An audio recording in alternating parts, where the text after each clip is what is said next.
Ibingelele bazalwane egameni lamandla lomfeli wethu Jesu Kristu, amen. Sizoqala nje isifundo sethu. Ngicela sekuncwadi yesambulo, Sambulo chapter 14. Sambulo chapter 14.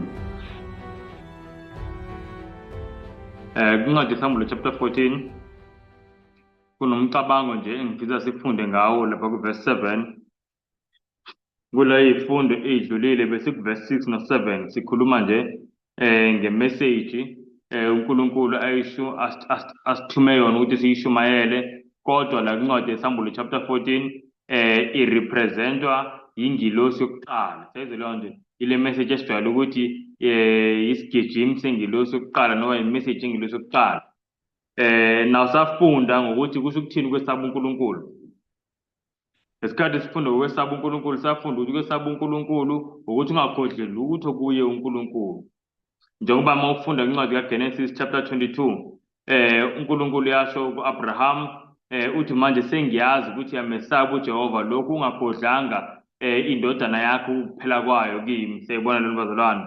So uNkulunkulu uyasifundisa lapho ukuthi ukwesaba uNkulunkulu ungakhohleli lutho kuye. Then saqhubeka safunda futhi ukuthi ukwesaba uNkulunkulu ukugcina yonke imiyalo yakhe njalo. Safunda ukuthi ukwesaba uNkulunkulu ukuzonda nokwenyanya okubi, Izaga 8 verse 13. So zonke lezi zinto zikhuluma into eyodwa, zikhuluma ngokwesaba uNkulunkulu. uNkulunkulu zonke lezi zinto azikhulumile kwincwadi yesambulo 14 uyazichaza la ezwini lakhe, ngoba wonke umuntu mawukuthi ubuka ngendlela yena aqonda ngayo noba ngendlela acabanga ngayo, wonke umuntu angaphuma nempendulo ethi hayi cha, nami ngiyamsaba uNkulunkulu, nomunye athi hayi cha, nami ngiyamsaba uNkulunkulu. Kodwa manje uNkulunkulu uyena osichazelayo ukuthi yini ukumesaba. Kanjalo ingilosi yaqhubeka ethi nimnike inkazimulo. Siyayibona bazalwane, ukumnikeza inkazimulo, umnikeza udumo into eyodwa. Safunda ukuthi yini ukumnikeza uNkulunkulu udumo nenkazimulo. uNkulunkulu uyadunyiswa, asimdumisi kuphela ngokucula, ngokuhlabelela, ngokuthandaza. iBhayibheli liyakhuluma kwincwadi yabaseKorinte bokuqala chapter 6 verse 19 no20 ithi uNkulunkulu masimdumise nangemizimba yethu, ngoba asisibo abethu thina, ngoba sathengwa ngenana elikhulu. Siyabona bazalwane, kuthiwa ngakho-ke mdumiseni uNkulunkulu ngomphefumulo nangomzimba ongakaNkulunkulu. So uNkulunkulu safunda ukuthi kumele simdumise ngemizimba yethu, ukuthi imizimba yethu kumele inikelwe kuye yenze lokhu okuzothokozisa yena. And bazalwane, ngiyafisa ukuyisho lento ukuthi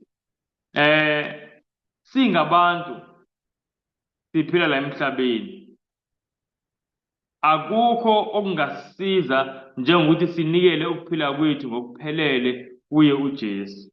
Now lento esiyifundayo la yokusaba uNkulunkulu nokumdumisa, umdumise nangomzimba nangenhliziyo, noba uyadla into engena emzimbeni yakho, noba uyagqoka into emzimbeni wakho, konke uzomele uqale ubeke uNkulunkulu phambili, uzibuze ukuthi uNkulunkulu angakuthokozela yini lokhu, lesi sembatho nalokuthi. So zonke lezi zinto zisho into eyodwa, zithi kumele sizinikele ngokuphelele kuNkulunkulu. Kodwa manje uNkulunkulu ngoba uyazi ukuthi imiqondo yethu mincane, siyabona. Lento uNkulunkulu uyayihlukanisa ethi khona ukumesaba ukanje, khona ukumdumisa nokumnikeza inkazimulo kanje. Kodwa nje yonke lento isho into eyodwa, surrender. Ngoba ukhona umuntu othi uzinikele kuNkulunkulu, kodwa uma ubuka izinto ayilalelayo efonini, umusic awulalelayo efonini, uthi hawu, lo muntu uyinikele kanjani elalela into enje. Indlebe kushuthi ayinikelwe, ngoba phela indlebe elawulwa nguJesu angicabanga ukuthi ingalalela lento, ngoba phela into uma seyinikeze umuntu ayisalawulwa nguwe, seyilawulwa nguye lo mnikile. Kusho kanjalo ukuzinikela, isurrender. Siyezwa lento bazalwane. So zonke lezi zichaza isurrender. Omunye abuke iTV, abuke abantu kudutshulwana, noma mhlawumbe kuyaphingwa, noma zonke lezi zinto, kodwa uyinikela ngisho. Kodwa manje xa uthi la mehlo lana njengoba inikelwe kuJesu, uJesu angathanda ukuthi amehlo anikelwe kuye angabuka into ey'nje, nasenhliziyweni ekuthiwa inikelwe kuye kungena into ey'nje, ngoba phela mawulalela into ubuka into iyangena enhliziyweni. Seyizwa leyo nto, amehlo wakho nanenye futhi ney'ndlebe zakho ngizothi isicabha namawindi ekungena ngazo izinto enhliziyweni yakho. Yingakho kumele ley'cabha lezi namawindi kumele zigadwe kakhulu bhasof ukuthi kungenani enhliziyweni, kungenani enhliziyweni. So ngisho ukuthi bazalwane, zonke lezi zinto bese zifunda kwincwadi yesambulo chapter 14 verse 7 zikhuluma ngokuy'nikela kuNkulunkulu. Sakhuluma nangani futhi enye, nangokukhuleka kuye uNkulunkulu, angezi ukuthi khona ukukhuleka kwamanga, khona ukukhuleka kweqiniso. Saqala ngokweqiniso ukukhuleka, sathi okweqiniso yiloko okuhamba ngezwi likaNkulunkulu. Naloko kwamanga ukukhuleka yiloko okuhamba ngosiko labantu. Into esayifundile nje la kuverse 6 noverse 7 kaSambulo 14. Naw bazalwane, la ekukhulekeni nakhona uNkulunkulu ayekho into ayibhekayo ngaphandle kokuy'nikela, because wonke umuntu uma esakhula kunendlela ajwayele kenziwa ngayo akhuleka ngayo.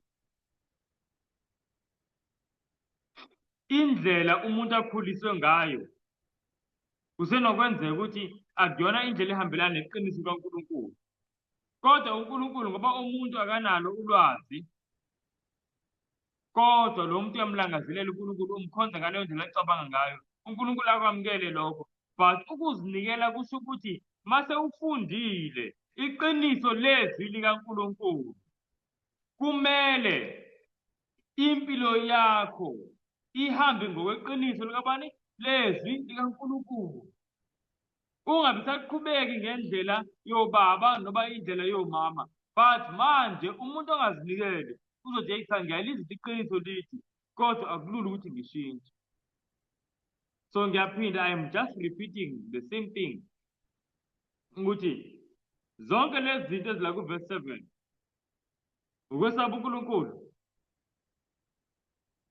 ukumnika inkazimulo, ukukhuleka kuye, zonke zisho into eyodwa, zithi umuntu akayinikele kuNkulunkulu ngokuphelele, umqondo, umzimba, inhliziyo, konke. Yingakho uJesu ethi umthetho wokuqala lo, ukuthanda uNkulunkulu ngenhliziyo yakho yonke, nangamandla akho onke, nangempilo yakho yonke. Uthi umthetho wokuqala. So sinikele nje konke bazalwane kuNkulunkulu. uNkulunkulu uyithatha serious kakhulu indaba yesarenda. Now asiyeni kwincwadi yesambulo chapter 14 verse 7. Ngicela sibuke isizathu sokuthi kungani ukuthi asizinikele kanje kuNkulunkulu. Yonke le nto ikhuluma ini? Ikhuluma ini? Isarenda, ukuyinikela kuNkulunkulu. Now why kumele sizinikele kangaka kuNkulunkulu? Ake sifunde lapha kwincwadi yesambulo chapter 14 verse 7. Isho ngezwi elikhulu ithi, mesabeni uNkulunkulu nimnike inkazimulo, ngokuba ihora lokwahlulela kwakhe selifikile. Nikhuleke kuye owenza izulu nomhlaba, nolwandle nemithombo yamanzi. Amen. Amen. You know, ngicela ukunibuza into ezimbili bazalwane, ngicela si-unmute. Le yokuqala izothanda ukuba nzima, le yesibili ilula. Le yokuqala nangu umbuzo, kodwa ayikho nzima actually. Nangu umbuzo wokuqala, angisho sifundile uverse 7. Siyakhumbula sifunda ukuthi le myalezo le ingilosi yokuqala, yesibili, yesithathu, ngumyalezo wokugcina uzoshunyelwa la emhlabeni andokuba kufika uJesu. Ngoba siyathola kuverse 14, emva kwale myalezo kubonakala ukubuya kaJesu. All right. Now nangu umbuzo wokuqala, la kuverse 7, njengoba abantu bemenyezelwa bebizwa ukuthi bakhuleke kuNkulunkulu.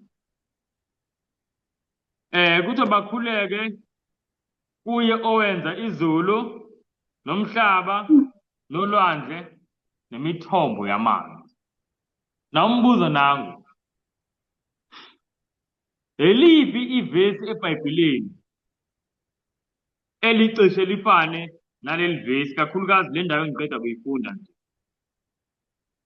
Eliphi ivesi esilikhumbulayo eBhayibhelini elicishe lifane naleli?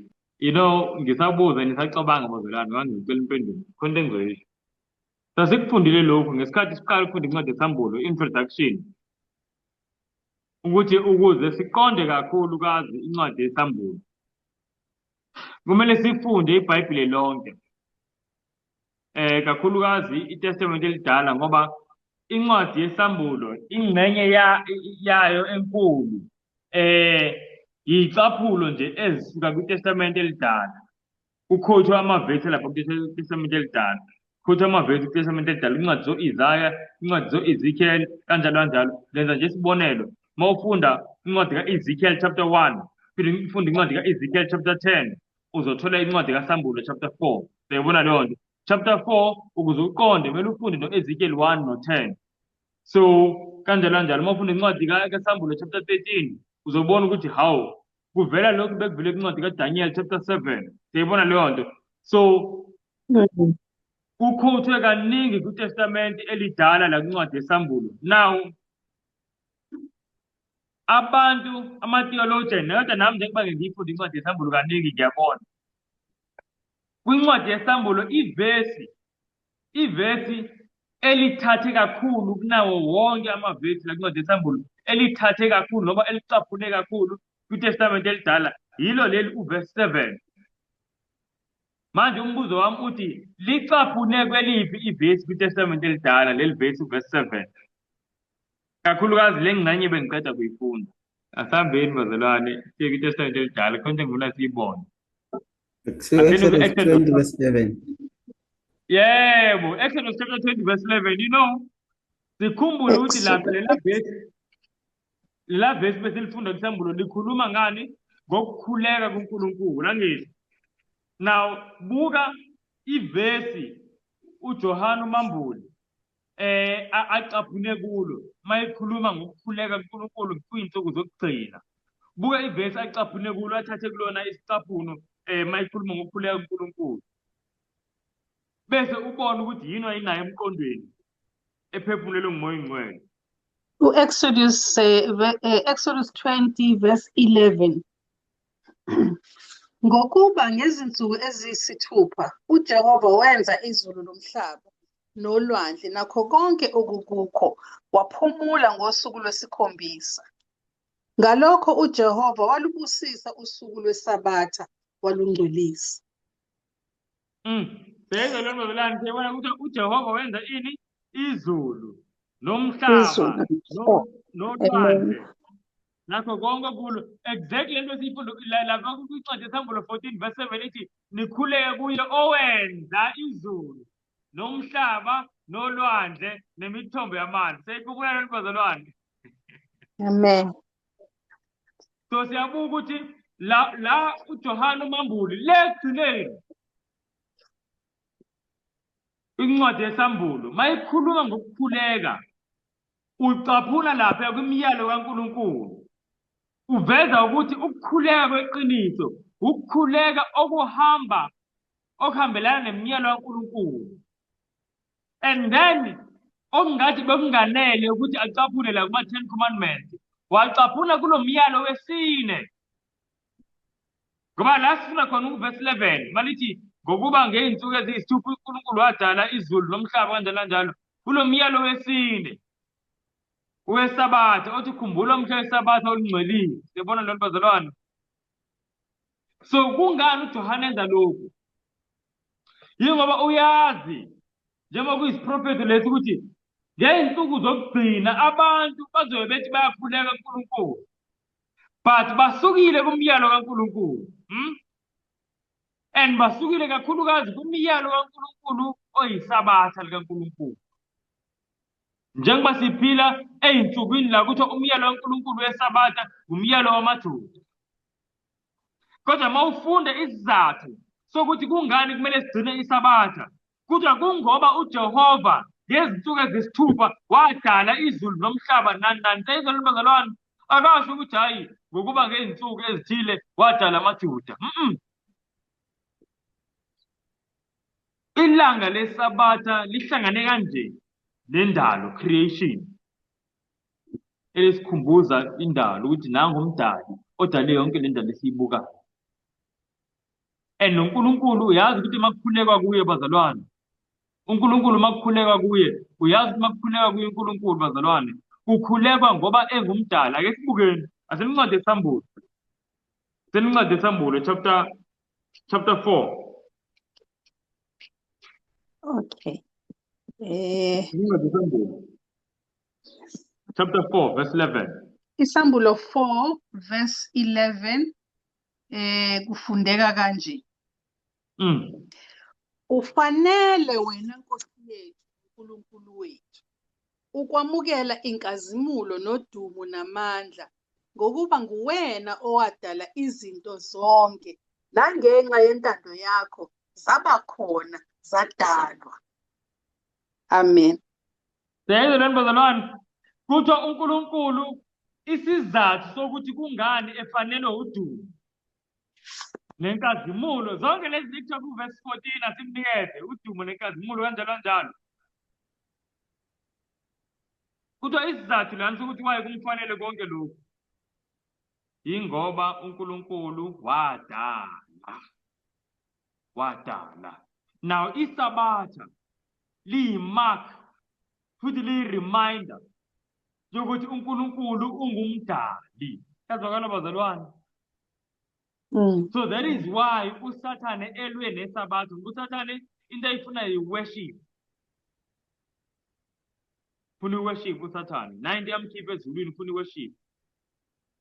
And namhlanje njengoba ufuna i-worship, yonke into ezosikhumbuza ukuthi uNkulunkulu ungumdali ufuna ukuyisusa emqondweni yethu.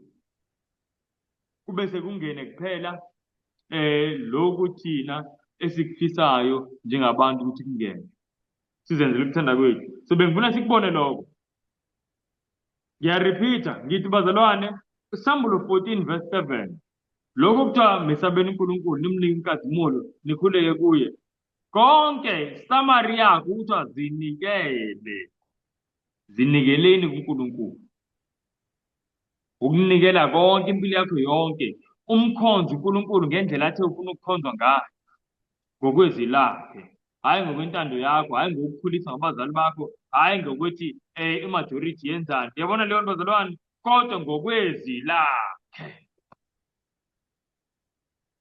Number 2, umesabe uNkulunkulu kusho ukuthini? Ungakhohlwi lutho kuye. Yayirepeata lezi zinto ngoba bazalwane, uNkulunkulu uyabona ukuthi lezi nasisiqondi.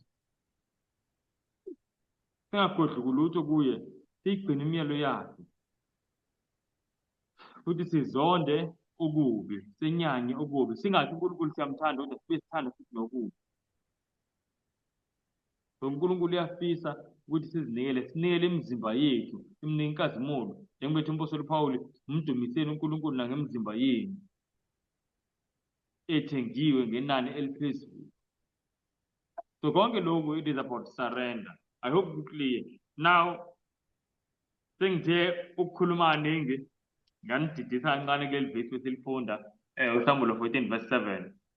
So manje kuzokwenza ukuthi lo mbuzo uthanda ukuthi ube nzima-ke kancane, ngenxa yokuthi sengithe ukukhuluma. But athi ngibuze, cela si-unmute. So umbuzo wokuqala ukuthi lapha kuverse 7, uJohane uMambulu ucaphune kweliphi ivesi kuTestament elidala?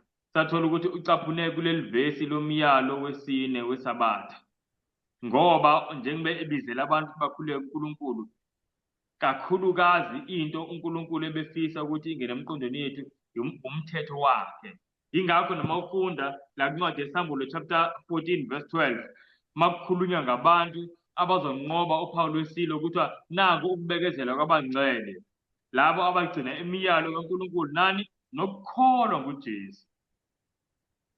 So njalo kwincwadi yeSambulo kuvela into eyodwa njalo imiyalo kaNkulunkulu. mawufunda kwincwadi yesambulo chapter 12 verse 17 kuthiwa uDraco wamthukuthelelo wesifazane waya ukuyolwa nensali yenzalo yakhe egcina imiyalo kaNkulunkulu enobufakazi futhi bukaJesu Kristu. Nayizolo bazalwane, so time and time again, do you know incwadi yesambulo ingaba siyakwazi lokho unokusho just things about incwadi yesambulo. Incwadi yesambulo iyona incwadi ekhuluma ngeworship kunazo zonke incwadi zeBhayibheli. Now if unayo i-app yeBhayibheli la ukwazi ukusesha igama elithile and then ulibone ukuthi livela kangakhi incwadi ethile, livela kangakhi incwadi ethile, uzothola ukuthi kwiBhayibheli lonke incwadi evela ekhuluma ngeworship kunazo zonke incwadi yesambulo. Bazalwane, very amazing. And enye into incwadi yesambulo ekhuluma ngayo kaningi after i-worship yini? Imiyalo kaNkulunkulu nokukholwa ngoJesu. So ngifuna sibone bazalwane ukuthi impi yokugcina yesikhathi sokugcina iphakathi kwezimiso zabantu, kwamasiko abantu, nani? Nomyalo kaNkulunkulu. uNkulunkulu bazalwane yinkosi enkulu. uJesu yinkosi enkulu. And uJesu bazalwane wakhokha ngegazi lakhe ukuze kube thina sikhona la sikhona manje. And bazalwane ayikho into eyi-insult kuJesu njengokuthi silalele abantu kunaye. Silalele izimiso zabantu kunokulalela umyalo wakhe. Ayikho into ebuhlungu kuJesu njengaleyo. Sone sibe sisazi. Njengoba incwadi iBhayibheli incwadi amaHebheru 6 verse 6 ukuthi siyambethela kabusha uJesu masona sisazi. Bazalwane, indaba ye-worship nendaba yomyalo kaNkulunkulu isihlangene kanje, azihlukani. Akuhlukani. Njengoba nasekuqaleni uAdam noEva ukuze bakhishwe ensimini ingoba baphula umyalo kaNkulunkulu. Seyizwa leyo nto? Wabayala uNkulunkulu wathi nidle la ningadli la. Wasuka umyalo kaNkulunkulu. Mawuse uphula umyalo kaNkulunkulu usukile kuNkulunkulu. Ingakho kwadinga ukuthi kuze uJesu uqobo washiya izulu uJesu ngoba abantu basukile entandweni kaNkulunkulu. And umphumela walokho noba inkokheli yalokho ukufa njengoba ibekile uNkulunkulu. Kodwa uJesu wathi ngizofa esikhundleni sabantu. Bazalwane nje, I hope lento yomyalo kaNkulunkulu iclear ngoba ngiyadlula kuyo manje. Siyakwenye indaba ebalulekile nayo. Nangu umbuzo wami wesibili. Umbuzo wami wesibili bazalwane uthi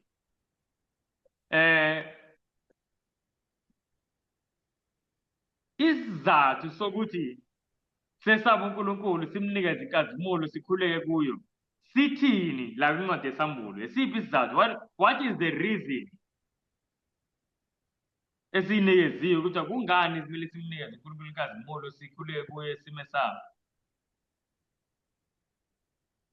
And ngithe isamari yalezi zinto lezi ukukhuleka kuye, kumesaba, kumnika inkazimulo, ukuzinikela. So ngamanye amazwi, what is the reason why seku-agent kangaka manje ukuthi sizinikele? Ngoba kusukela kudala vele abantu bethu abayinikele, kodwa manje kunesimemo sokugcina uze ayichaze uNkulunkulu ayenabise le ndaba ukuthi ukuzinikela-ke ukuthi ukungagodli lutho, ukukhuleka, ukugcina imiyalo kaNkulunkulu, kakhulukazi nangumyalo wesabatha, aze uNkulunkulu awucaphune, athathe amazwi alo myalo awufake la kuleli vesi.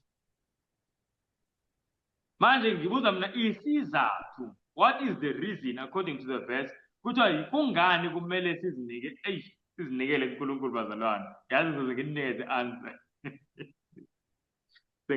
Ngoba udalile, ngoba wasidala, ingakho kumele sizinikele kuye. Amen, amen. Okay, yebo, ngoba wasidala uNkulunkulu ingakho kumele sizinikele kuye. Amen. Okay, kunesinye isizathu bazalwane. Now indaba yokudala siyibonile kwincwadi yesambulo 4 verse 11 angithi ukuthi uNkulunkulu uyakhonzwa.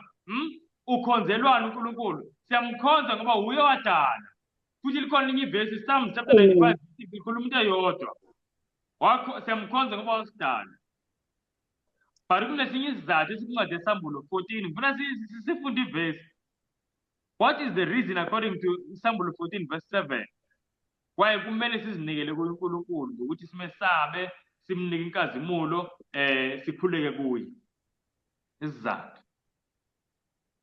Kuthiwa ngokuba ihora lokwehlulela selifikile. Amen. Bazalwane, uNkulunkulu vele kumele sizinikele kuye ngoba wasidala. Uyena umnikazi wethu, siyayizwa leyo nto. But okunye manje uNkulunkulu asiqwashisa ngakho. La uthi asizinikele kuye ngokuba ihora lokwahlulela kwakhe selinjani? Selifikile. Ngamanye amazwi uNkulunkulu uyasitshena bazalwane. Uthi read in between the lines. Uthi zinikele kuye ngoba ihora selifikile. So in between the lines kusho ukuthi mawungazinikelanga angeke ume ngesikhathi sokwahlulela. Siyayizwa lelo bazalwane.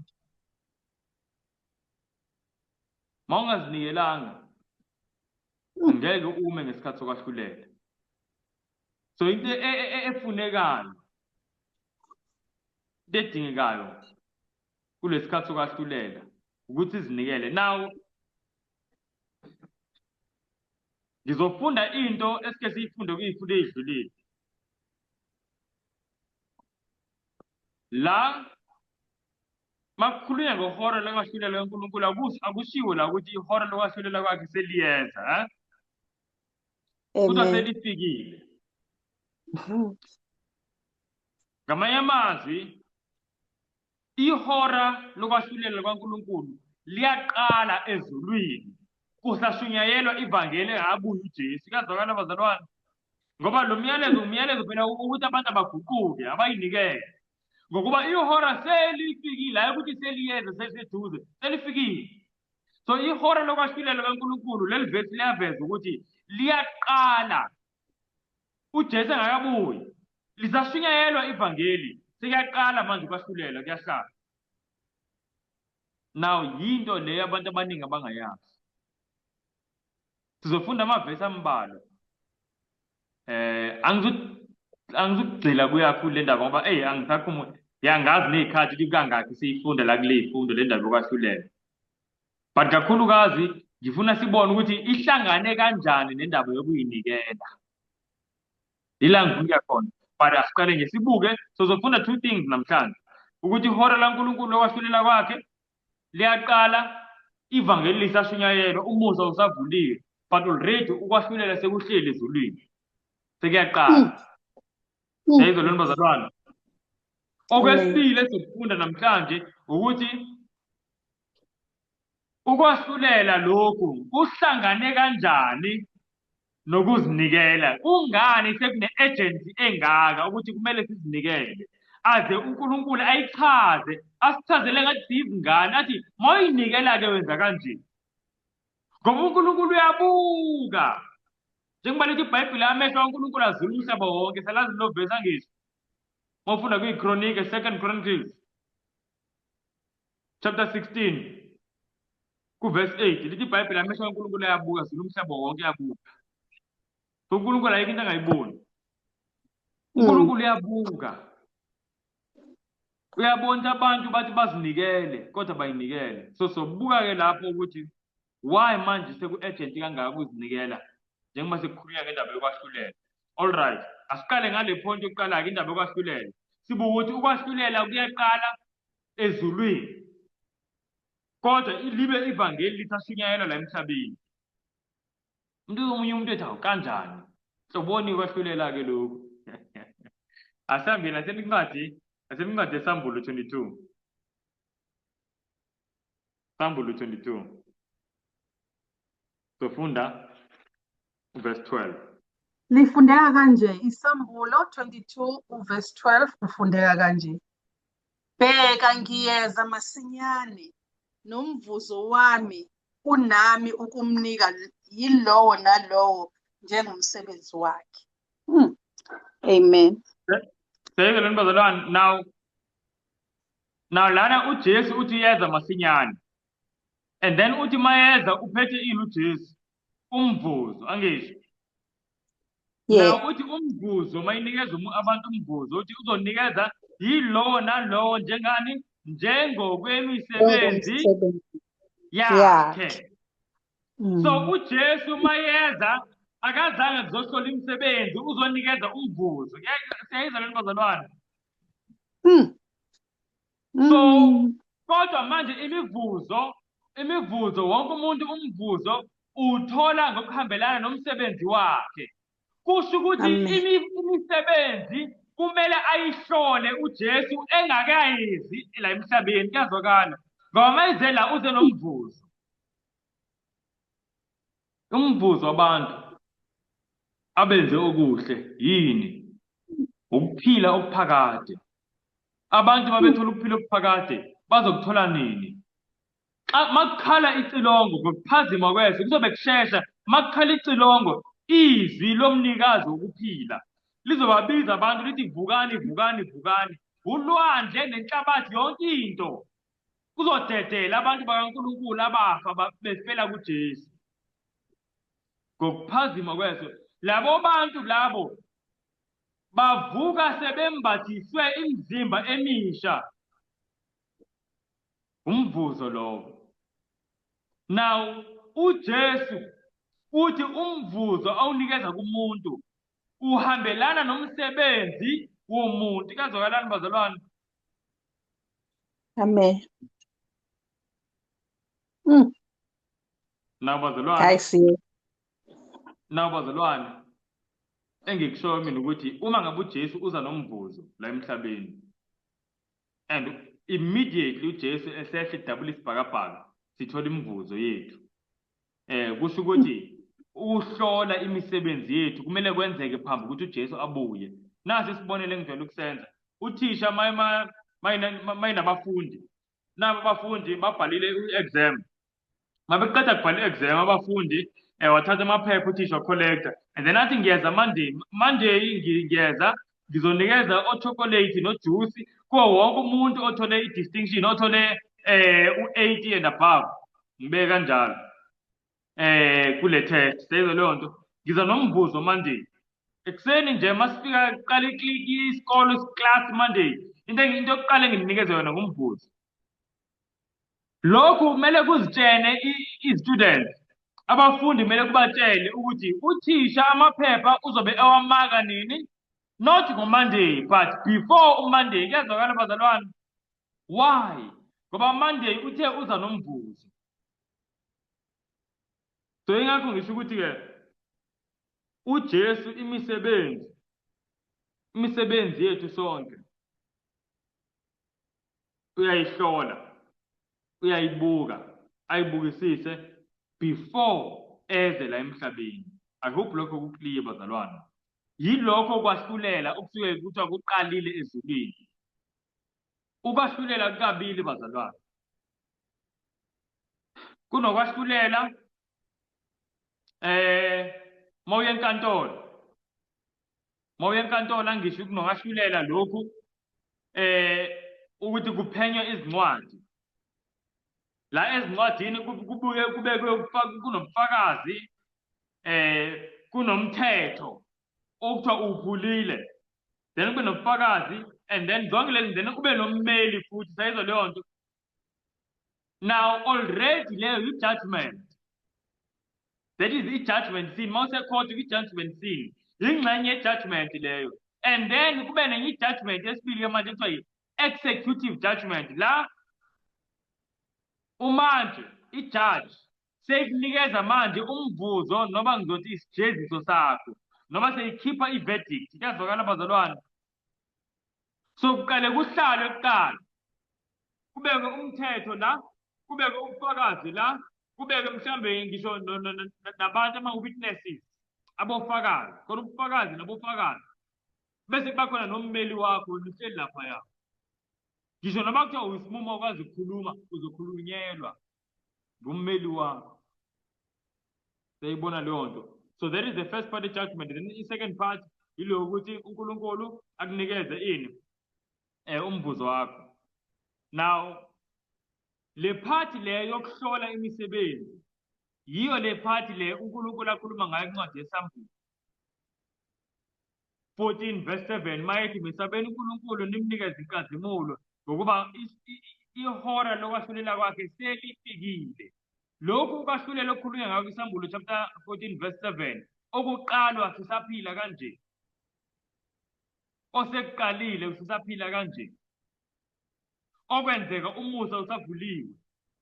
Yilo kwahlulela kokuhlolwa imisebenzi yethu. Yebo lo bazalwane.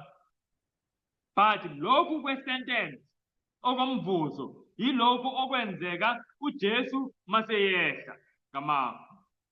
Yafisa lento siyizwe ingene. All right, let's read 2 more verses ngalento then ngiyadlula. Siyena kwincwadi kaLuka. Luka chapter 20 verse 35. NgokukaLuka 20 uverse 35 ufundeka kanje.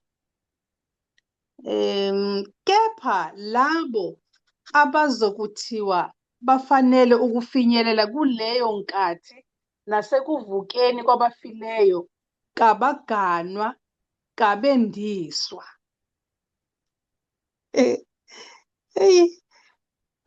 Ayesimeni lana ebazalwane. Lana angikhulumi ngomshado ukugana ngokena.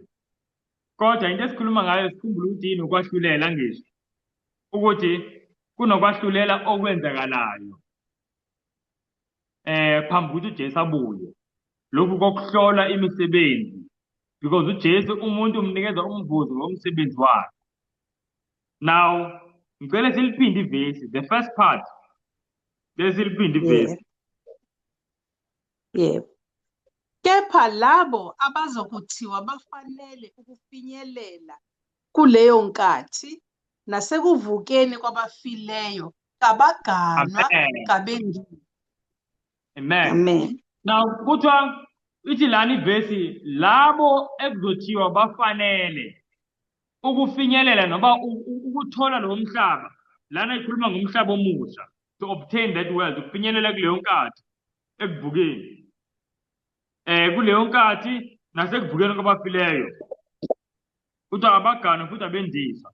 Now into engifuna siyibone la ukuthi before abantu bavuswe, bafinyelele kuleyo nkathi leyo, bavuswe ekufeni. Before umuntu avuswe, lithi iBhayibheli mele kuthiwe ufanele. Niyayibona leyo verse bazalwane? Before umuntu avuswe mele kuthiwe unjani? Ufanele. Usho njalo uJesu lokhulumayo by the way. Uthi kepha labo ezothiwa bafanele ukufinyelela kuleyo nkathi nasekuvukeni kwabafileyo. So abantu before bavuswe they need to be accounted worthy. Kule English iBhayibheli ithi but they which shall be accounted worthy to obtain that wealth and the resurrection from the dead. Neither marry or are given in marriage. So abantu before bavuswe they need to be accounted worthy. Leyo accounting leyo noba lokuthiwa bafanele ukubuka ukuthi bafanele yini ukuvuka ke lapho. Bafanele yini labo ukwamukela ukuphila okuphakathi. Lokho kubuka lokho kwenzeka nini before bavuswe, because they need to be accounted worthy before bavuswe. Kenziwe ezulwini. So uJesu maseyehla njengoba lisho iBhayibheli kuthiwa inkosi izokwehla ngezwi lenhlokomo. Seyizolwana bazalwane. Ngephimbo lengilosi enkulu. Kuthiwa lapho bazalwane abafileyo kuKristu bayakuvuka kuqala. So uJesu mayehla kuthiwa wehla ngezwi uthi vukani vukani vukani. Lapho bazalwane lithi iBhayibheli encwadi yesambulo kuthiwa ngisho ulwandle luyobadedela abafileyo. But before kwenzeke kanjalo abantu they are accounted worthy. So leyo accounting leyo ukubuka impilo yomuntu ukuthi ngaba ufanele yini ukwamukela ukuphila okuphakade noba lo ophilayo ufanele yini ukuguqulwa isimo ahlithe njengoba uJesu uzobe esiza. Seyizolwana bazalwane, athole umzimba ongasaboli, ongasonakali, ongasafi. Ufanele yini? kumele umuntu afaneleke. So that accounting, lokho kubuka lokho ukuthi umuntu ufanele kwenziwa kephi ezulwini, yikho lokwahlulela akhuluma ngako uJohane uMambuli kulesa sigijimi sengilo sokuqala, Isahlulo 14:7. Na omunye umuntu uzothi hawu yampela lamavesi ayadidayo, ngoba phela mina bengithi nje hayi asike isidingo sokuthi kubukwe lutho ukuthi ubani ofanele, ngoba phela umuntu mayike wathi uyakholwa sekuqediwe, mayike wavuma nje ngomlomo ngicabanga ukuthi mina sekuqediwe. Omunye umuntu uzosho kanjalo, manje sekubukwane-ke. Ake siyeni-ke kwivesi lokugcina, nje ngithe sibuka amavesi ayi-2 manje, then siyadlula kule nto. Nayi the last verse on this point, then siyedlula. Asiyeni incwadi kaMatthew 18. KuMatthew 18 bazalwane, kune-parable ekhona ekhulunywa nguJesu, ekhuluma ngenkosi ney'nceku zayo ezimbili.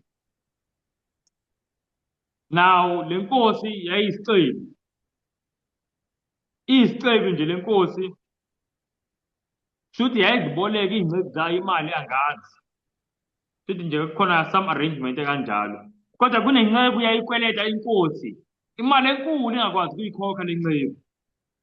Siyezwa loo nto bazalwane?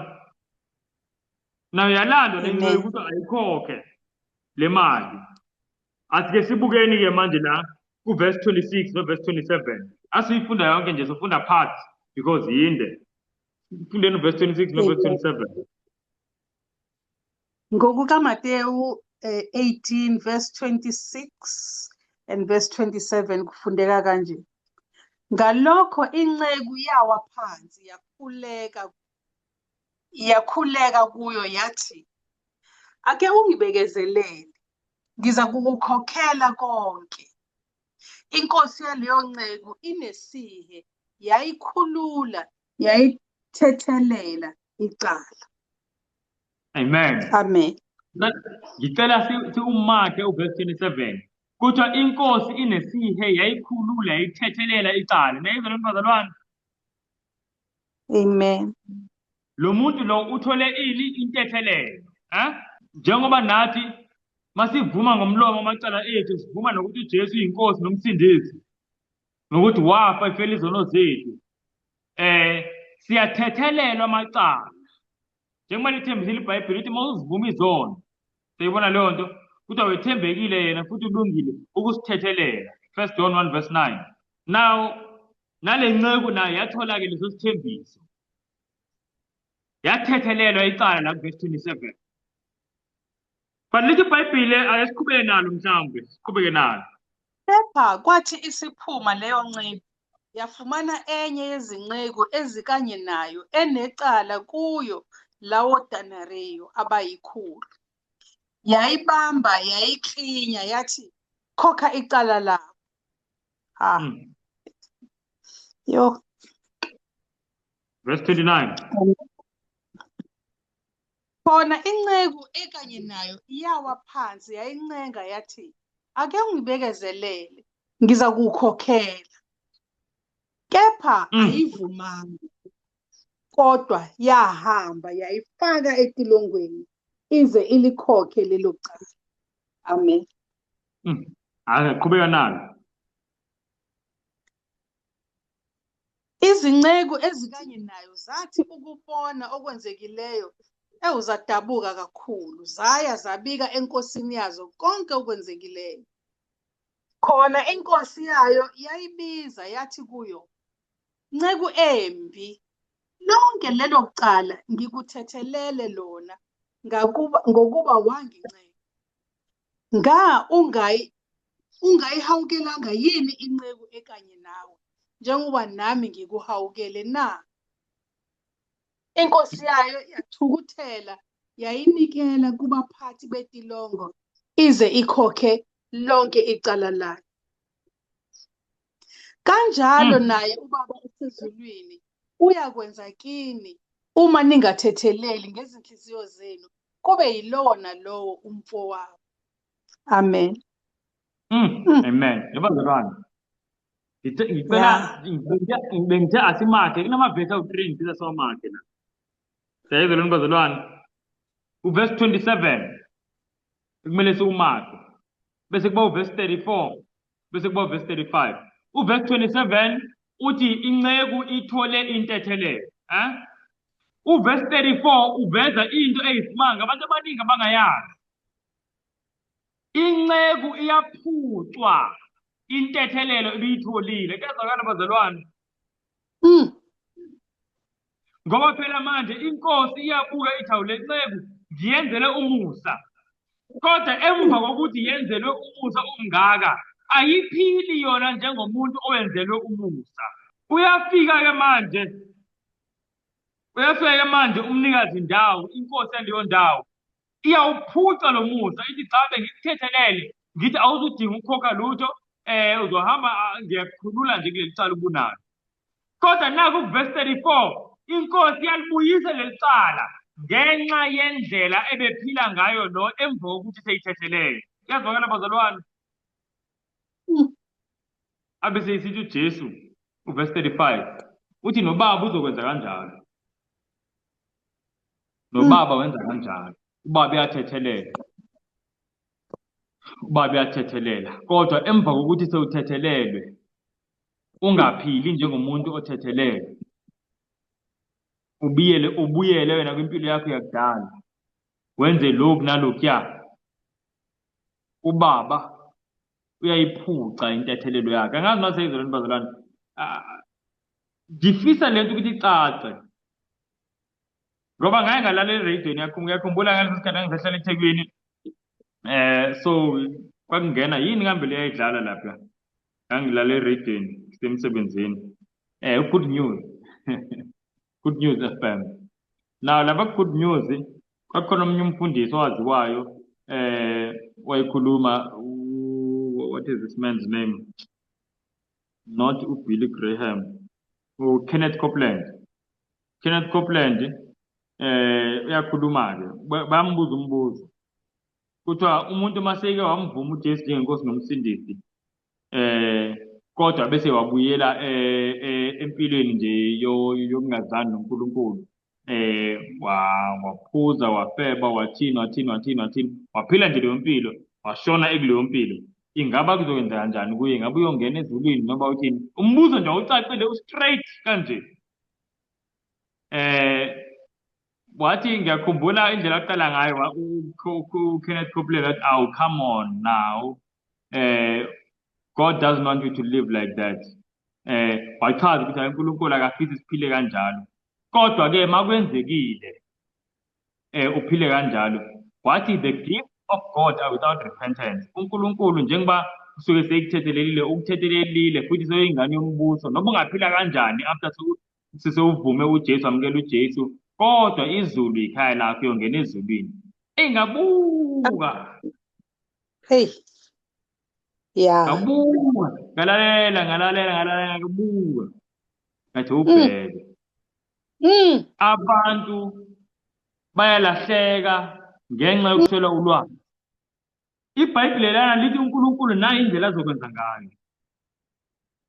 Uma ngaba sewuthole intethelelo kodwa waphila wena impilo engahambelani noba impilo engaholwa ngumusa kaNkulunkulu, waze umusa kaNkulunkulu waba yize empilweni yakho, uthi uNkulunkulu angeke ubone umbuso. Kuyazwakala bazalwane? Yabona umpostoli uPaul uyabhala incwadi kwabaseKorinti bokuqala chapter 6. Ubhalela abantu baseKorinti. Labantu abantu ayebashumayezile. Abantu abalamkelile ivangeli. Abantu abamukelile uJesu. Kodwa mayikhuluma nabo, umpostoli uPaul uthi ningakhohliswa muntu. Akukho umuntu oyisidakwa, noma umuntu oyisifebe, noma ophingayo, noma othakathayo, noma okhonza izithombe, abale konke lokhu, athi nomuntu oyisitabane, sengibeka nje ngolimi lanamhlanje, ozongena umbuso wezulu. Uthi ningakhohliswa muntu. Yayizwa lento bazalwane? Isizathu sokuthi umpostoli Paul athi ningakhohliswa muntu ngoba abantu basebeqalile ukukhohliswa ukuthi hayi, as long as ngivume uJesu noma ngingaqhubeka nobutabane, noma ngingaqhubeka nokuphinga, noma ngingaqhubeka nani, ngizongena umbuso. Uthi ningakhohliswa. Abe sesithi umpostoli Paul, uthi abanye benu nani nje, uthi and such were some of you, but you are washed, but you are cleansed in the blood. So bazalwane, uNkulunkulu into ayivezayo lapha kulela vesi 1 Corinthians chapter 6 kuya verse 9 uyaveza ukuthi umuntu mayibuyela kwimpilo yokuholwa nguSathane, kwimpilo yokuhamba nezingilosi zobumnyama, angalindeli ukuthi makukhala icilongo uzohlanganiswa nezingilosi zokukhanya. Umuntu mayibuyela kwimpilo yesono, mase kubhujiswa isono, uzobhubha ngoba ubambelele kusono. Sayenze lonto bazalwane. Uthi umpostoli Paul ningakhohliswa. As if lento yayikhohlisa abantu kuphela baseKorinte. Uyayiphinda futhi umpostoli Paul kwincwadi kwabase-Efesi. Nakhona uyayiphinda le ndaba. Ake siyifunde bazalwane ngoba mhlawumbe niyothi ngiyazikhandela lezi lamavesi. Efesi chapter 5. So that's why kuhlolwa imisebenzi. Ukuthi umuntu ngaba uphile kanjani after seyenzele umusa. Now bazalwane, ngithe sikuba se-Efesi chapter 5 ngicela sifunde kusukela ku-verse 3 sime ku-verse 6. Kepha ubufebe nakho konke ukungcola noma isangabe makungaphathwa nangegama phakathi kwenu, njengokuba kufanele abangcwele nehlazo nokubheda nokulawula okuyizinto ezingafanele, kepha kunalokho makube ngokubonga. Ngokuba yazini lokhu nikuqonde ukuthi akukho sifebe noma ongcolileyo noma onesangabe ongokhonza izithombe onefa embusweni kaKristu noNkulunkulu. Amen. Verse 6. Verse 6. Masingakhohliswa muntu ngamazwi ayize, ngokuba ngenxa yalezo zinto ulaka lukaNkulunkulu lwehlela phezu kwabantwana bokungalaleli. Amen. You know, one of the things common between leli verse naleli bengilisho kwabaseKorinte bokuqala chapter 6 unento umpostoli Paul lokho iphinda uthi ningakhohliswa umuntu. Ningakhohliswa umuntu. Lana uthi ningakhohliswa umuntu ngamazwi ayize. You know, kunamazwi amnandi. Athi mawalalela ubonke lo muntu man uphiwe ukukhuluma une-eloquence. Kodwa ukhuluma into engekho, amazwi ayize. Mazwi ayize, but very eloquent. Eloquent vanity. Abantu ayikhuluma into ayibeke. Futhi ubone ukuthi indlela yale nkulumo vele engathi iyangikhuthaza ukuthi cha ngisho noba ngiqhubeka nesono kodwa angesabi vele wona umbuso wezulu ngowami. Uthi kumanje umpostoli Paul akekho umuntu wenza lezi zinto ozongena embusweni wezulu. Ngiyafisa ibazalwane ukuthi lento ayisho umpostoli Paul nami ngiyisho ngifunde lamazwi la. Ukuthi singakhohliswa umuntu. Ngoba yiyo inkohliso enkulu ebambe abantu manje. Abantu basebenzisa umusa kaNkulunkulu ukuthi ube yisembathiso esemboza ini na isono esemboza ungamsabi nongamhloniphi uNkulunkulu. Yazwakala bazalwane. Amen. So ange ngikuyeke lokho ngidlule. Now bazalwane nine soyifunda. Ngifunda nje probably 1 verse or 2 verses ukuthi why njengoba khuluye ngokwahlulela why kumele sizinikele kangaka kuJesu. Asinincwadi kwabaseRoma. Kumele simane sikhumbuzana ngale ndaba. Nayo ngayifunda le ukuthi nje it's part of incwadi yesambulo. Sikufunda incwadi yesambulo kodwa iphinde ibuyele kulezi zinto esike siyifunde before. Very very important. Incwadi yamaroma 5. KwabaseRoma 5. Hayi bazalwane, Ive- oh, siyibone le nto. Uyabona muhle uJesu, angifuni uqamba amanga. Asibukeni, asifundeni la verse 10. Ngoba seRoma 5 uverse 10 ufundeka kanje. Ngokuba uma sathola ukubuyisana noNkulunkulu ngokufa kwendodana yakhe siseyizitha, ikakhulu siyakusindiswa ngokuphila kwayo. Sesitholile ukubuyisana. Amen. Siyayibona leli verse Mm. bazalwane. Lithi leli Yeah. verse, uma ngaba sasiyizitha, ngesikhathi sasiyizitha noNkulunkulu, sathola ukubuyisana noNkulunkulu ngokufa kwendodana yakhe.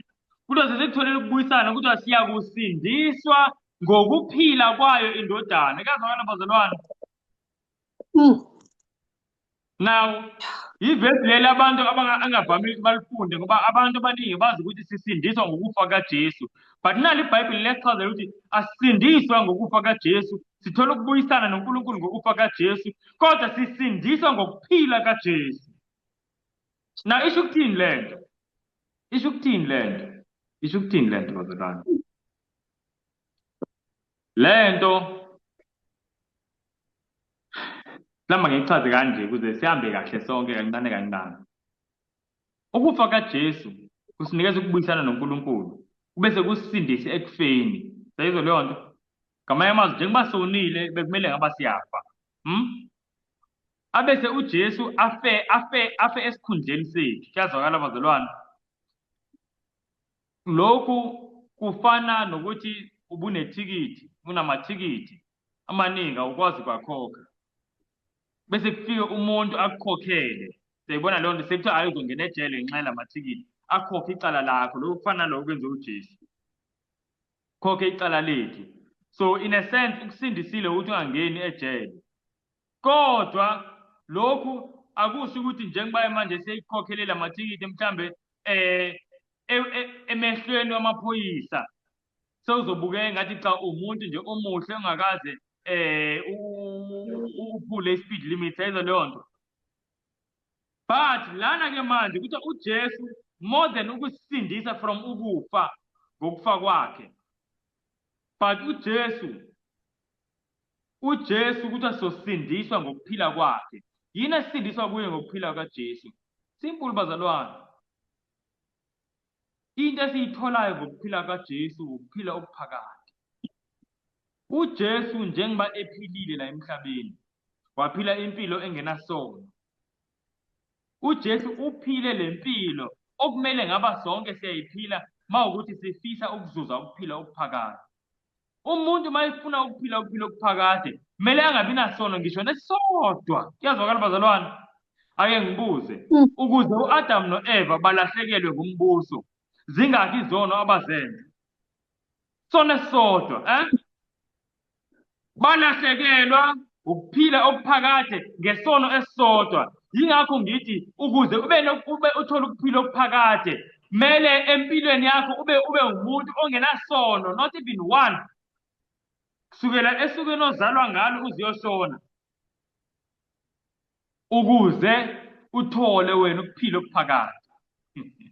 Manje inkinga ukuthi akekho umuntu onempilo enjalo ukuthi ayinikeze uNkulunkulu. Athi uNkulunkulu la yami impilo ayinasono, ngicela ukuphila okuphakade. Akekho umuntu onempilo njalo.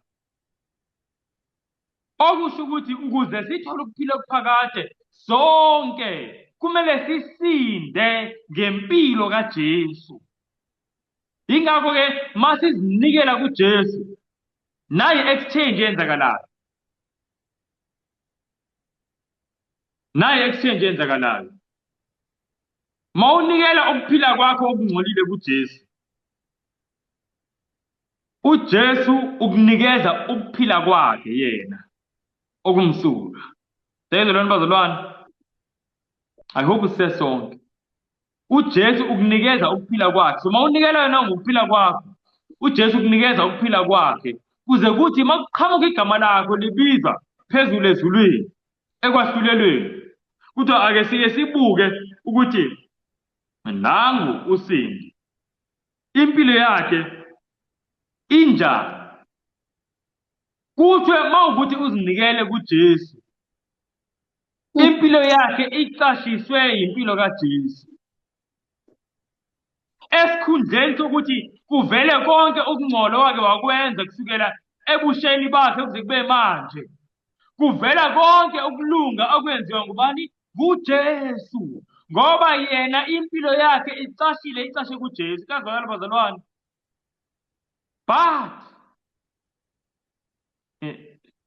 But mayisuku uzisinda athi pha, sengikhathele ukulawulwa nguJesu empilweni yami. Ngicela ukuthi ngiyiphuce impilo yami, ngiyayithatha impilo yami manje sengiyayiphathela, sengiyayilawula. NoJesu naye uyayithatha eyakhe impilo. Siyayizwa lento bazalwane. So lento engishoyo manje ngalamazwi asimple alula, yilento besiyifunda kuMatthew chapter 18. Mawuyiphuce yakhe impilo kuJesu, uthi cha sengikhathele nje ukuthi awu ngenze lokhu okufiswa nguJesu njalo, nami ngifisa ukuthi ngiyilawule nje. Fine, uyayithatha impilo yakho, noJesu uthathe yakhe. Makuqhamuka igama, makubiza igama lakho, kuvela wena uze unjalo. Kuvela konke ukungcola wake wakwenza, konke ukungcola wake wakwenza, ngoba manje awusemboziwe ngempilo kaJesu. Kuvela wena ngempilo yakho. Kuyazwakala bazalwane. Anje ngifunde nje ivesi lokugcina eliyisibonelo salento engichazayo ke manje. Sifundeni ivesi. Siyakhumbuzana ngalokhu bazalwane, manje ngisho ukuthi angizofunda wonke amavesi esike siwafunde. Sike siyifunde lento, so ukukhumbuzana since kuyiphathe yalesambulo sisifundayo. Asene incwadi Amakhosi okuqala chapter 14. Siyakhumbuzana.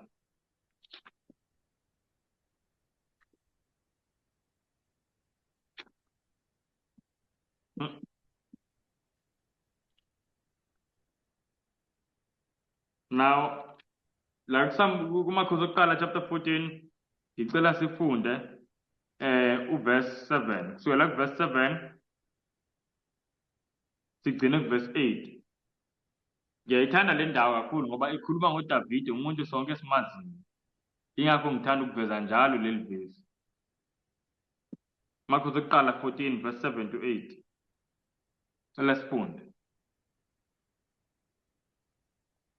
Verse 7 to 8 ufundeka kanje: hamba umtshele uJerobhowamu ukuthi uJehova uNkulunkulu kaIsrayeli usho kanje uthi, njengokuba ngakuphakamisa phakathi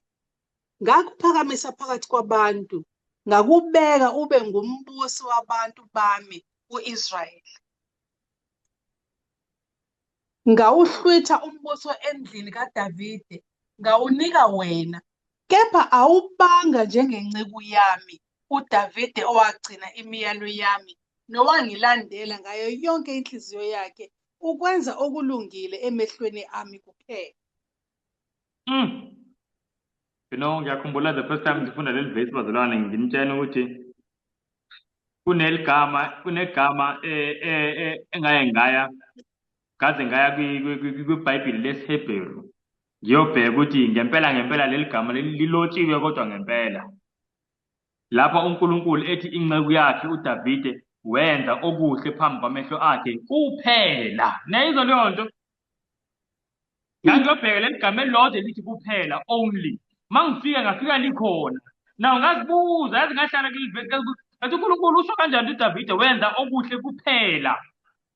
Sibe simazi uDavide kube kulotshiwe ngaye kule ncwadi. But uNkulunkulu bazalwane kunento esifundisa yona, ukuthi umuntu ngisho noba angona, kodwa mayizivumile izono zakhe wazishiya, uyathola intethelelo, futhi akayigcini ngokuthola intethelelo. Siyezwa lona bazalwane. Kodwa uNkulunkulu lezo zono uyazikhohlwa, uyamemboza lo muntu ngokulunga nangempilo kabani? KaJesu Kristu.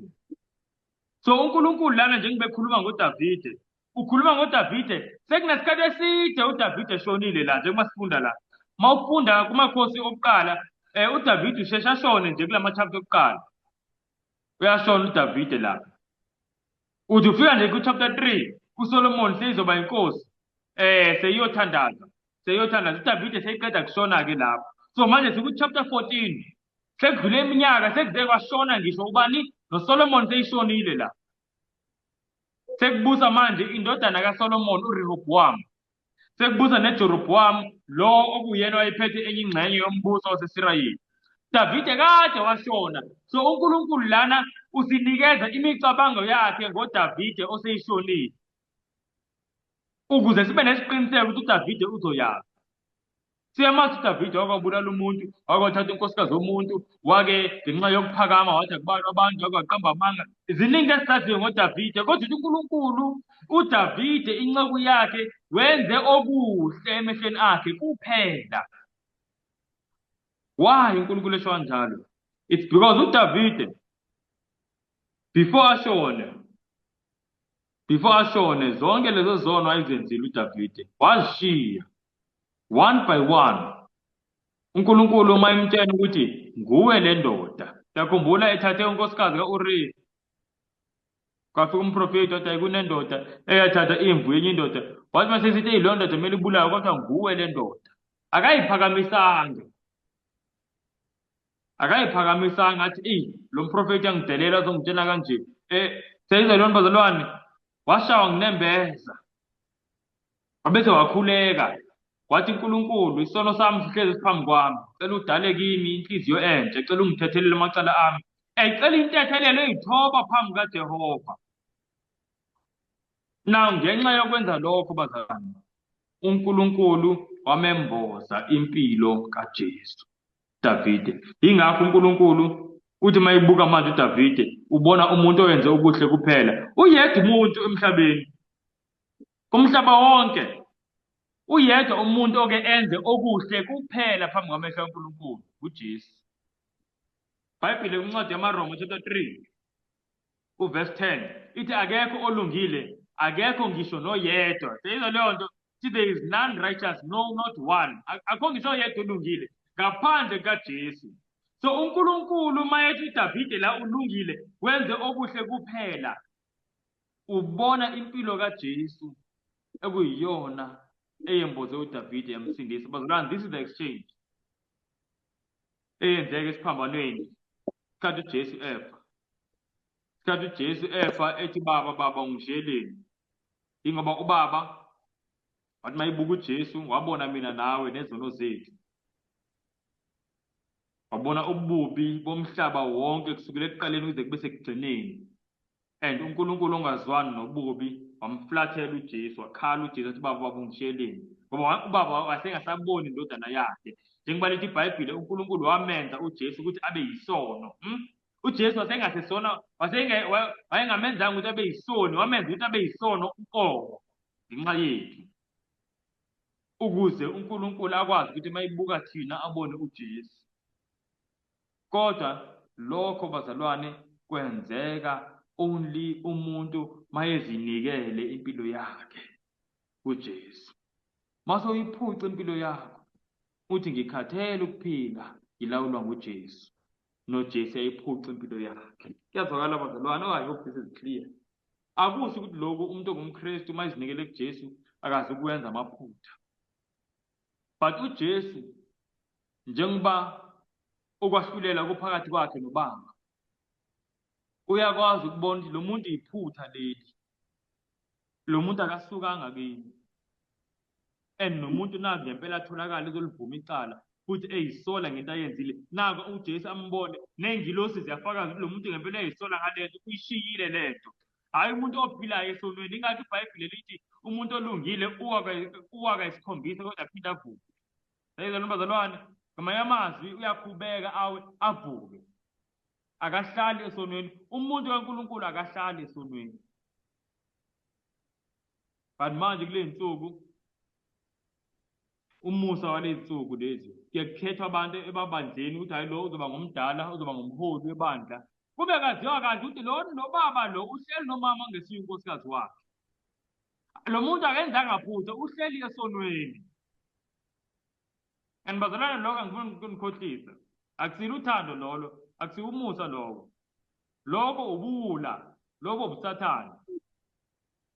Umuntu athi ehleli esonweni kodwa anikezwe ubuholi bebandla likaNkulunkulu, alithenge uNkulunkulu ngegazi lakhe. Bese umuntu onezandla ezingcolile kanjalo kodwa hayi okuhole nali bani. Akusiliphutha lelo, lo muntu ohleli esonweni. So that I hope siyayizwa isizathu ukuthi kungani uNkulunkulu manje ethi masizinikele. Mesabeni uNkulunkulu, nimnike inkazimulo, nikhuleke kuye ukuba ihora lokwahlulela selifikile. It's because akekho umuntu ekwahluleleni ozosinda ngempilo yakhe. Wonke umuntu, lithi iBhayibheli, uzosinda ngempilo kaJesu. Njengoba nje sibona isela lilenga emthini. Isela lalenga emthini zange libhabhadiswe ngoba alitholanga ithuba lokubhabhadiswa. Azange lenze lutho okuhle esikwaziyo, but isela lanikela ngokuphila kwalo kuJesu ngomzuzwana wokugcina. Seyizwe bazalwane, labe selembozwa ngempilo kaJesu. Mase kubukwa ezulwini irekhodi lesela lalenga emthini, kuzothiwa lo muntu ubhabhadisiwe, kuzothiwa lo muntu wenze ukuthi. Kanjani? Yingoba manje impilo yakhe, irekhodi lempilo yakhe sekuvele irekhodi lempilo kaJesu. Seyizwe bazalwane. Otherwise uma ngabe bekungenzeki kanjalo, belike lingene isela ezulwini. Ngoba phela uthe uJesu mayikhuluma noNikodima kuJohn chapter 3, so like verse 3, uthi ngaphandle ukuthi umuntu azalwe ngomoya nangamanzi ngekangene umbuso wezulu. Ukuzalwa ngamanzi kubhabhadisa. Kodwa nali isela lingalitholanga ithuba lizongena. Nali isela lingalitholanga ithuba ngoba lazinikela ngokuphelele kuJesu. uNkulunkulu obona inhliziyo wabona ukuthi lo muntu uzinikele. Lo muntu wadela into ekhulunywa ngabantu bonke, abantu bemthuka uJesu, abantu bethi zisindise, ubukwazi ukusindisa abantu. Ngisho nomunye umngani walo lelisela emthuka uJesu, lelisela lathi lona cha, angizukwenza ngendlela ekwenza ngayo umhlaba wonke. Angizulinganisa abafundisi lapha ezansi kwesiphambano, angizulinganisa nalo engibethelwe nayo. Mina ngibona inkosi. Wathi inkosi icela uzungikhumbule uma ungena embusweni. Wamangala uJesu ngesikhathi lapho abafundi bakhe uJesu bebona ukuthi uJesu kuphelile ngaye, siphelelwa amathemba. Isela libona inkosi. Lasinda kanjani isela? So bazalwane, I hope kuclear kuthini ukuthi wonke umuntu ozosinda uzosinda ngempilo kaJesu. But uyakwazi ukuthi sowumnikezile uJesu impilo yakhe uphinde uyiphuce. Njengoba abantu besenze bebaningi. Umuntu athi ngikhathele ukwenza lokhu, ngikhathele ngikwenza lokhu, ngikhathele ukuphilela uJesu. Umuntu usukesho noJesu yayithathe yakhe impilo. Njengoba sifundile kuMateyu chapter 8, umuntu azimele yedwa kanje enze, angeke asinde-ke ukwahlulela lokwenzekalayo ezulwini. Ke siyibambe lapho bazalwane. Engathi singeke sikhuleke, uNkulunkulu asisize ngendaba yokuzinikela. USathane into alwe nayo ukuthi manje abantu bangazinikeli ngokupheleleyo. Because into uNkulunkulu ayifunayo, it is a full surrender. A full surrender, not a part surrender. Siyamkhumbula uSawuli wabulala bonke abantu, wabulala yonke into, wabulala zonke izimvu. Waphatha nje okuncane, wabese waphatha umuntu oyedwa kuphela usindile, waphatha u-Agagi. Kodwa umyalo kaNkulunkulu awuthe akubulawe konke. uNkulunkulu wathi uSawuli akawenzanga umyalo wami. Ngalo muntu oyedwa amsindisile. On top of labantu mhlambe iqhuku, mhlambe millions abantu angazi, angathi millions ngoba phela kuyisizwe esincane lezi Amaleki. Mhlambe thousands wabantu abashonile. uSawuli wenzile lo msebenzi, kodwa washiya umuntu oyedwa esindile, u-Agagi. Samuel wathi awenzanga umyalo kaNkulunkulu wena, niceleni. Sawuli waphatheka kabi ngoba yena uzitshela ukuthi wenzile. Ngoba thina singabantu sinento ethi hayi mangenze umost kufana nokuthi ngenze konke, uNkulunkulu uyobona. Siyayizwa lento bazalwane. So ingakho manje nama sizinikela kuNkulunkulu, asizinikeli ngokuphelele. We do a partial surrender for our lives. But uNkulunkulu uyasithanda and akwazi ukuvikela impilo yethu yonke, akwazi ukubusisa impilo yethu yonke ngoba ayinikelwe impilo yethu yonke. Siyayizwa lento bazalwane. Kufana nokuthi umuntu mangakathi bayi-security umuzi wakhe, kodwa athi hayi indawo ethile awuvumelekile ukuthi usondele kuyona-ke uyigcila egcekeni. Ngisho uyi-security, kodwa leya ndawo ongavumelekile ukuthi ungene kuyo awukwazi ukuthi uyigade.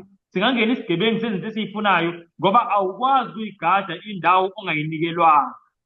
NoNkulunkulu akakwazi ukugada impilo yomuntu wonke ngoba umuntu uma engayinikelanga yonke impilo akakwazi ukuyibusisa, akakwazi ukuyenza into ayifunayo uNkulunkulu. Bazalwane, indaba ye-surrender, it is so important. Complete surrender to Jesus. Ake sivaleni ngomkhuleko. uNkulunkulu nomusa nothando olujulile, siyakubonga ngosifundisa ngokwahlulela nangendaba yokuzinikela njengamanje Nkosi ukwahlulela kusenzeka ezulwini. Bese kunxusa-ke Baba ukuthi mase kufika emagameni ethu sitholakale nathi iy'mpilo zethu zicashile ngempilo kaJesu indodana yakho ekuyiyona eyasiphilelayo, yasifela, yaphinde yasivukela. Siyabonga kakhulu Jesu ngothando olungaka. Siyabonga kakhulu Sindisi wethu. Siyakunxusa-ke Jesu ukuthi njengoba kuqhubeka umsebenzi wokwahlulela phakathi kwakho noBaba, Nkosi, sithole amandla okunqoba isitha, sithole amandla usuku nosuku ukuthi nje Nkosi iy'mpilo zethu zilawulwe nguwe, ungalawuli umina, ungalawuli iy'nkanuko, ungalawuli imindeni, ungalawuli abayeni, ungalawuli unkosikazi, ungalawuli omama, ungalawuli, ulawule wena, kubuse wena Jesu. Cela amandla Nkosi ngoba sinawo. Siyakubonga-ke Baba wethu kakhulu ngesifundo esisitholile. Cela konke egameni lamandla kaJesu Kristu. Amen. And as for me, I will behold thy face in righteousness. I shall be satisfied